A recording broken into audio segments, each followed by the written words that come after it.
Da tribuna, o senador Zequinha Marinho fez duros questionamentos ao governo federal e ao Supremo Tribunal Federal sobre o favorecimento que vem sendo observado no trato com invasores de terras. O senador apontou que, enquanto prisões em massa foram ordenadas e prontamente executadas contra manifestantes pacíficos, o MST vem agindo com brutalidade sem qualquer oposição. O senador apontou que em pouco mais de 2 meses de governo Lula, o MST já invadiu 11 fazendas. Ele disse: o MST não é desconhecido de ninguém. O MST tem uma história nas suas lutas, mesmo sendo uma história negativa de terror no campo, de insegurança jurídica, de usurpação da propriedade privada, de insegurança nessa área, principalmente numa área que gera renda, alimento, emprego, desenvolvimento, divisa, exportação, enfim, essa coisa toda. Zequinha Marinho lembrou que, na campanha, Lula disse que o MST não promoveria mais invasões violentas e apontou: na verdade, era uma figura de linguagem posta pelo presidente para a televisão. Em menos de 3 meses, a gente já tem aí os resultados. O senador questionou: o MST tem carta branca para invadir? O MST está livre para tocar o terror? O senador questionou o Supremo Tribunal Federal, dizendo: o STF precisa também, assim como o presidente da República, se manifestar, porque se com tanta energia, com tanta força e força desproporcional até do nosso ponto de vista, agiram aqui, prendendo 1.000, quase 2.000 pessoas, liberando agora, a conta-gotas, pessoas, coitadas, que sequer chegaram aqui perto da Praça dos Três Poderes e que foram levadas do QG do Exército direto para uma grande quadra e enquadradas criminalmente como homens, mulheres, famílias, crianças, adolescentes, jovens. Tudo isso aconteceu sob a mão de ferro do Supremo Tribunal Federal. Isso é público e notório. E agora, o que o Supremo vai fazer com os do MST? Porque criaram no mundo jurídico uma figura, um modelo de procedimento para aqueles que, de repente, fazem qualquer tipo de desordem, que danificam um patrimônio, que fazem alguma coisa fora da lei. Criou-se uma figura e a gente precisa saber se o Supremo vai tomar posição pelo judiciário das instâncias mais inferiores até chegar aqui. Zequinha Marinho lembrou que o país ainda tem uma Constituição que garante direitos fundamentais. O senador disse: é importante a gente lembrar aqui que a Constituição Federal garante como direito inviolável o direito à propriedade privada. Na medida em que se suporta esse tipo de procedimento, nós estamos rasgando a Constituição, aniquilando com a Constituição Federal e dizendo que ela já não vale mais nada. Respondendo a uma parte do senador Esperidião Amin, que explicou que mesmo os atos dos que depredaram prédios não se enquadram nos tipos penais pelos quais as pessoas estão sendo acusadas em massa, o senador Zequinha Marinho disse: todo mundo que tem o mínimo de juízo sabe que isso não se enquadra, mas essa foi a narrativa fornecida pelo Supremo com relação aos presos, assim como também a narrativa dada pelo governo federal e plantada de norte a sul do Brasil pela imprensa. E é importante que o jornalista tenha o mínimo de capacidade de crítica para saber avaliar as coisas e não ser apenas um reprodutor de narrativas. O senador afirmou: está todo mundo observando o que o judiciário brasileiro vai fazer com os invasores de terra do MST. Não vai dar para levar para uma quadra? Não vai dar para identificar cada um e processar cada um? Não vai dar para identificar o crime que cometeram? O que nós vamos ver? Porque o judiciário criou aí uma figura, deu aí para todo mundo o começo de uma jurisprudência a ser observada daqui para frente. Zequinha Marinho defendeu que o judiciário seja cobrado.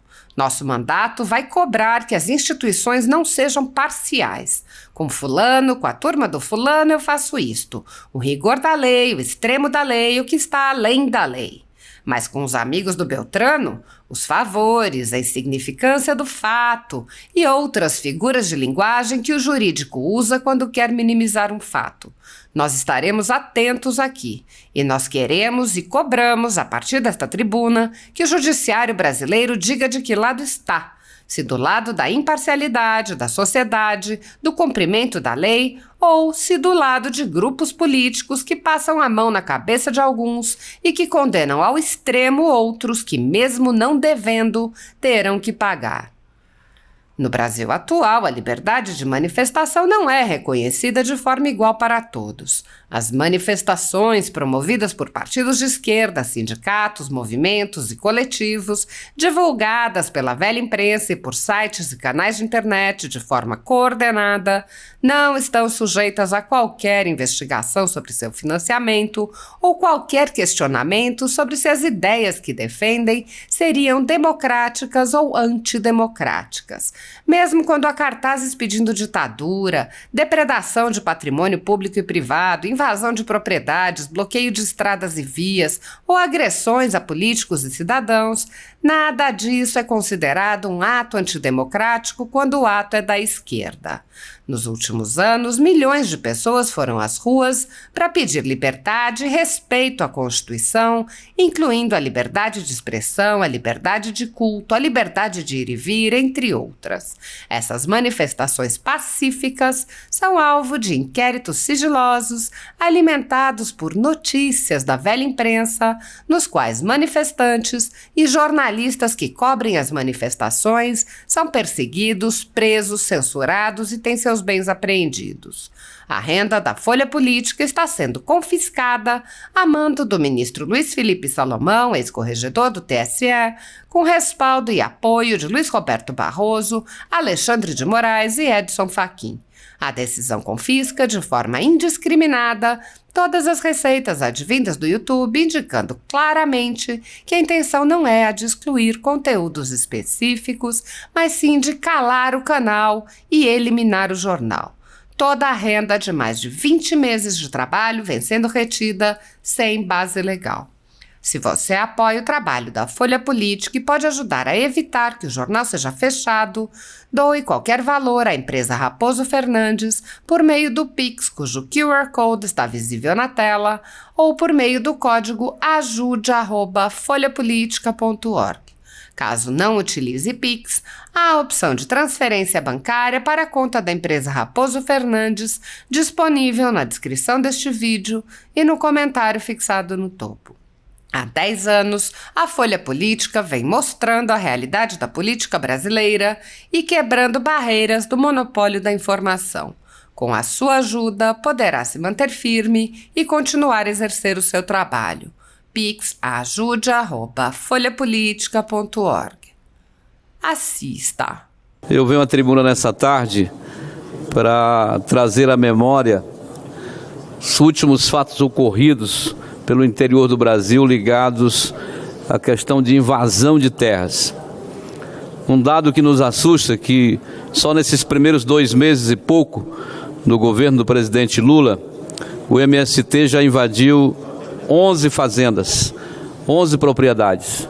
Durante os 4 anos do governo anterior, presidente Bolsonaro, foram 14 invasões apenas. Então, se a gente começar a multiplicar isso pelo resto de meses até o final, nós vamos ter um mandato de muitas invasões de terra, de muita insegurança jurídica. Mas a reflexão é o seguinte, é lembrar que o MST não é desconhecido de ninguém. O MST tem uma história nas suas lutas, que mesmo sendo uma história negativa, não é, de terror no campo, de insegurança jurídica, de usurpação da propriedade privada, de insegurança nessa área, principalmente numa área que gera renda, alimento, emprego, enfim, desenvolvimento, divisa, exportação, essa coisa toda. O MST, que o presidente Lula garantiu que não praticava mais isso, porque isso era coisa do passado. O presidente disse numa entrevista à Rede Globo que o MST agora comandava as maiores cooperativas de produção orgânica de alimentos. E eu fiquei alegre, fiquei feliz. Poxa, que milagre! o MST vai deixar de invadir terras para produzir. Mas, na verdade, era uma figura de linguagem posta pelo presidente para a televisão. Menos de 3 meses e a gente já tem aí os resultados. Recentemente, no caso da Bahia, das terras, da plantação de eucalipto, de reflorestamentos ali, tivemos a derrubada de árvores. Tudo aquilo, pessoal, é financiado ou com recurso próprio ou com recursos, por exemplo, do BNDES ou de qualquer uma outra instituição e até mesmo de muitas instituições privadas. Eu gostaria, nesse momento, de que a gente pudesse fazer uma reflexão, porque é importante lembrar que o agro brasileiro, que representamos também nessa casa, precisa de um posicionamento de 2 grandes autoridades ou de dois poderes. Primeiro, do presidente da República, não é? Como é que vai ficar isso? O MST tem carta branca para invadir? O MST está livre para tocar o terror? Ou o presidente da República tem uma orientação para que seus companheiros possam mudar de rumo e plantar orgânico? Do outro lado, eu gostaria também de questionar o judiciário. O judiciário brasileiro, recentemente, em 8 de janeiro, com o procedimento adotado com relação aos manifestantes aqui, fazendo isso de forma legítima, naturalmente os infiltrados entraram na sede dos poderes e depredaram, mas eles serão identificados e individualizados no seu crime para cumprir, com rigor aquilo que a lei determina que cumpra. Mas o STF precisa também, assim como o presidente da República, se manifestar. Porque se com tanta energia, com tanta força, e força desproporcional até, do nosso ponto de vista, agiram aqui, prendendo quase 2.000 pessoas, liberando agora a conta-gotas, pessoas coitadas, que sequer chegaram aqui perto da Praça dos Três Poderes, foram levadas do QG do Exército direto para uma grande quadra, enquadrados criminalmente como homens, mulheres, famílias, crianças, adolescentes, jovens. Tudo isso aconteceu sob a mão de ferro do Supremo Tribunal Federal. Isso é público e notório. E agora, o que o Supremo vai fazer, meu caro senador, meu professor Espiridião Amin, com os terroristas do MST? O que o Supremo... Porque criaram no mundo jurídico uma figura, um modelo de procedimento para aqueles que de repente fazem qualquer tipo de desordem, que danificam um patrimônio, que fazem alguma coisa fora da lei. Criou-se uma figura e a gente precisa saber se o Supremo vai tomar posição pelo judiciário das instâncias mais inferiores até chegar aqui. E eu concedo a Vossa Excelência a parte solicitado. Em vez de passar pela mesa diretora, já traz direto. Vossa Excelência me concede um brevíssimo à parte, senador Zequinha. Só queria acrescentar em suas palavras que acho que não corremos o risco de considerar nem uma coisa nem outra. Eu considero os acontecimentos que envolveram principalmente as sedes dos poderes, Congresso, Supremo, Presidência da República, considero aqueles fatos abomináveis. Defendo a CPMI para se investigar as ações e omissões. Mas, graças à atuação do PT na Câmara, quando da votação da lei, nenhum nem outro se enquadram, porque as vozes da bancada do PT impediram, creio que corretamente, que se enquadrasse manifestações de cunho ou de fundo político. Muito bem. Concluindo meu posicionamento, é importante a gente lembrar aqui que a Constituição Federal garante como direito inviolável o direito à propriedade privada.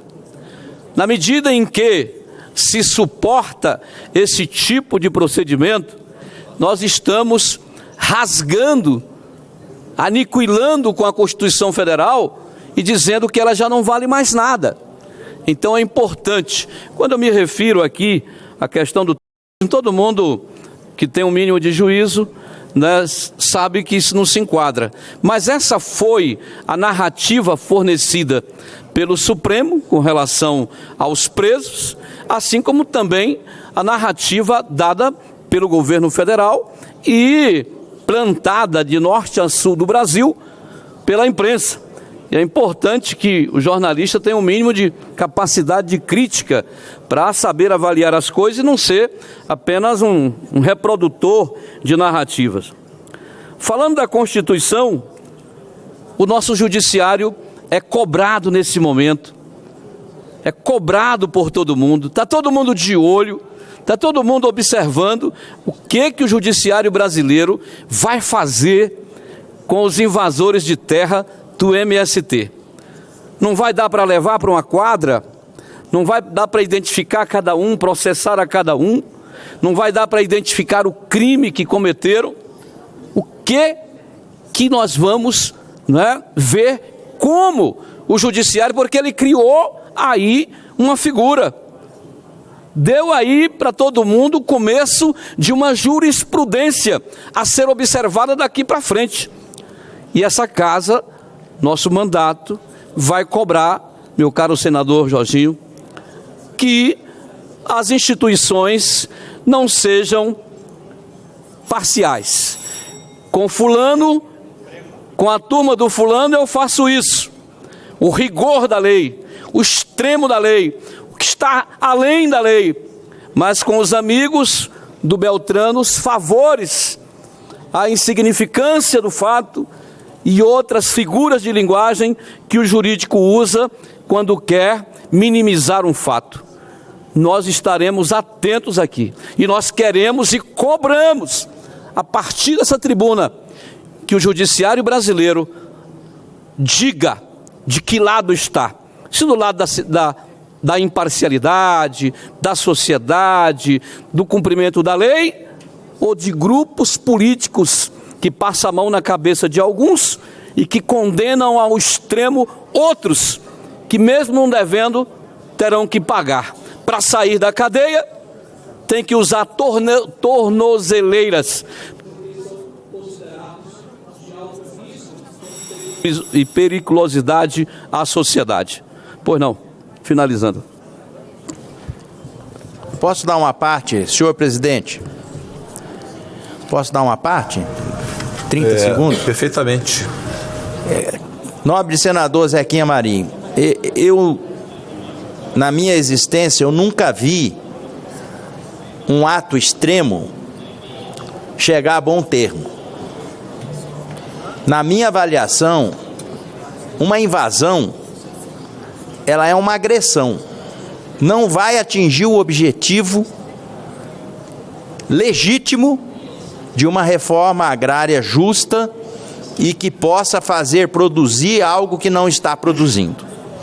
Eu espero que as autoridades competentes nessa questão possam entrar em campo, pacificar esse movimento.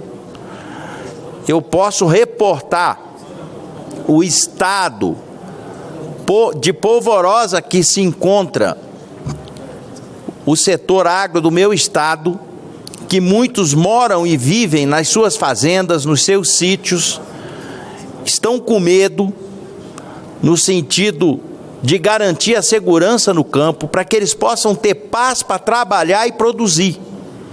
E a gente já viu que a produção do setor agrícola é fundamental para a nossa economia. Então, que isso possa chegar num bom termo, que as situações possam ser resolvidas.